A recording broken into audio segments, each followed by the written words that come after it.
হ্যাঁ মুসলমান, ভালো করে শুনে নেন।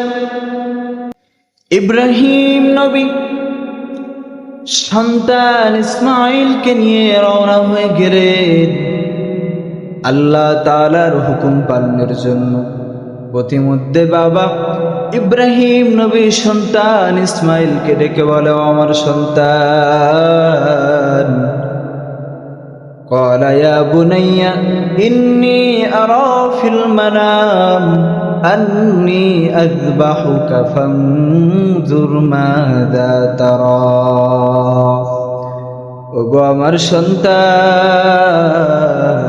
আমি স্বপ্ন দেখতেছি আমি তোমাকে জবাই করতেছি। সন্তানের কাছে হযরত ইব্রাহিম নবী জানতে চাইলেন, তোমার মনের বাসনা কি, তুমি কি বলতে চাও?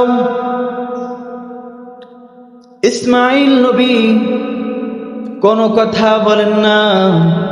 ইসমাইল নবী ডাক দিয়ে বলেন, রে বাবা, আপনি আল্লাহ পাক রব্বুল আলামিনের যে আদেশ আদিষ্ট হয়েছে আমি তার উপরে কোনো কথা বলতে চাই না। আপনার ইচ্ছা, আপনি আমাকে আল্লাহর হুকুমে, আল্লাহর জন্য আপনি আমাকে কুরবানি করে দেন। قال يا أبت فعل ما تؤمر। ও বাবা, আপনি যে আদেশ আদিষ্ট হয়েছেন আপনি তাই করেন। সাতাজিদুনি ইনশাআল্লাহু মিনাস সাবিরিন। আপনি আমাকে সবরকারীদের অন্তর্ভুক্ত পাবেন। মুফাসসিরিনে কেরাম এখানে লিখতেছেন, ইব্রাহিম নবী কেন ইসমাইল নবীকে বললেন, বলো তোমার অভিমতকে। মুফাসসিরিনে কেরাম এটাই বুঝাইতে চাইলেন যে ইব্রাহিম নবী তার সন্তানকে বলতেছেন, ও আমার সন্তান, বলো তোমার অভিমত কি। ইব্রাহিম নবী এখানে হ্যাঁ না তোমাকে জবাই করবো কিনা এটা শুনতে চাই নাই।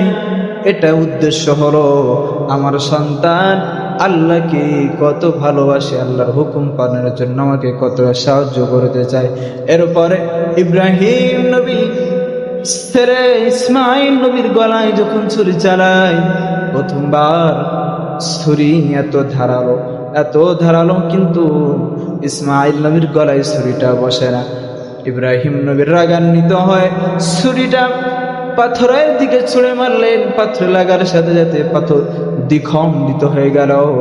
দ্বিখণ্ডিত হয়ে যাওয়ার পর ইব্রাহিম নবী আবার চেষ্টা করলেন সন্তানকে জবাই করার জন্য। দ্বিতীয়বার আবার ব্যর্থ হলেন।